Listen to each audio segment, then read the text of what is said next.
अब्दुल रहमान इस साजिश को रचने जा रहा था, उससे पहले ही यूपी पुलिस, फरीदाबाद पुलिस और गुजरात एटीएस ने इसको खुलासा करते हुए गिरफ्तार कर दिया। बिल्कुल जितेंद्र, जिस तरह की ये लोग साजिश रच रहे थे, अयोध्या में राम मंदिर को निशाना बनाने की इनकी साजिश थी, वहां पर बम धमाका करने की साजिश थी, 2 हैंड ग्रेनेड भी आपने बताया कि इसकी निशानदेही पर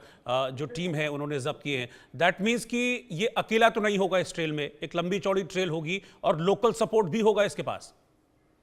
बिल्कुल रोहित, क्योंकि जब भी इस तरह की जो आतंकी हमले की साजिश रची जाती है तो उसमें एक व्यक्ति को शामिल किया जाता है, क्योंकि जिस तरह से सिक्योरिटी, मैंने आपको बताया कि यूपी पुलिस को पहले से ही पता था और भारत सरकार को भी पता था कि राम मंदिर हमेशा से ही आतंकियों के निशाने पर रहेगा, क्योंकि बाबरी मस्जिद को ढाया गया था 1992 में। उसके बाद लंबे समय तक ये सुप्रीम कोर्ट में ये मामला चलता रहा। जब सुप्रीम कोर्ट ने इस मामले को हिंदू पक्ष में फैसला देते हुए कहा कि वहां पर राम मंदिर बनाया जा सकता है, तो उसके बाद से ही लगातार ये आतंकी साजिश का एक तरह से कह सकते हैं निशाने पर था। पाकिस्तान लगातार साजिश रच रहा था, तो उसमें लगातार कोशिश की जा रही थी कि ऐसे लोगों को तैयार किया जा सके जो उनके मंसूबों को पूरा कर सके।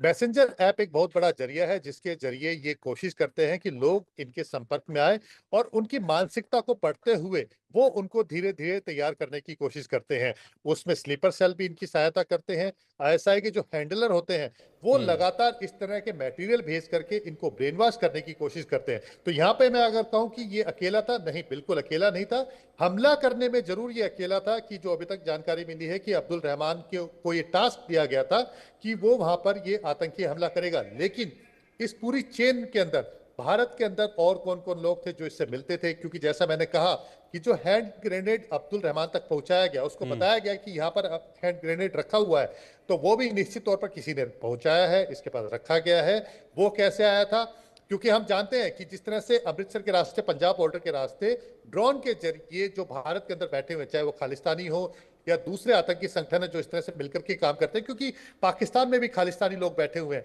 जो भारत के अंदर इस तरह की आतंकी साजिश को रचने में मदद करना कहीं ना कहीं करते रहते हैं। तो वो ड्रोन के जरिए पहले पाकिस्तान बॉर्डर के जरिए पंजाब में या जम्मू के आसपास जो है वो इस तरह के हथियार पहुंचाते हैं। फिर स्लीपर सेल के जरिए जो आतंकी साजिश को अंजाम देने की आखिरी कड़ी होता है वहां तक वो हथियार पहुंचाए जाते हैं। तो वो कौन कौन लोग हैं जिन्होंने अब्दुल रहमान तक हथियार पहुंचाने में मदद की है,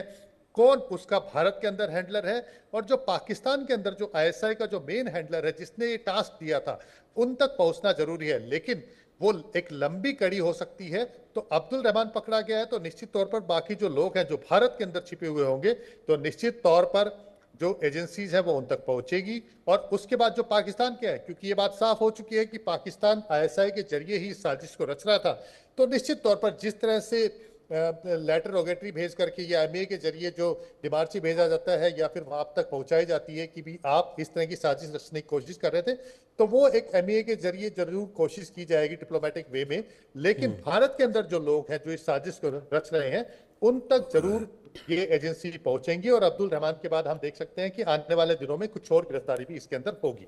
ठीक है, बहुत बहुत शुक्रिया जितेंद्र इस पूरी जानकारी के लिए। इधर ओडिशा में भगवान श्री जगन्नाथ से जुड़े एक मामले ने बड़ा विवाद खड़ा कर दिया है। एक विदेशी महिला ने अपनी जांघ पर भगवान जगन्नाथ का टैटू बनवाया जिसे स्थानीय लोगों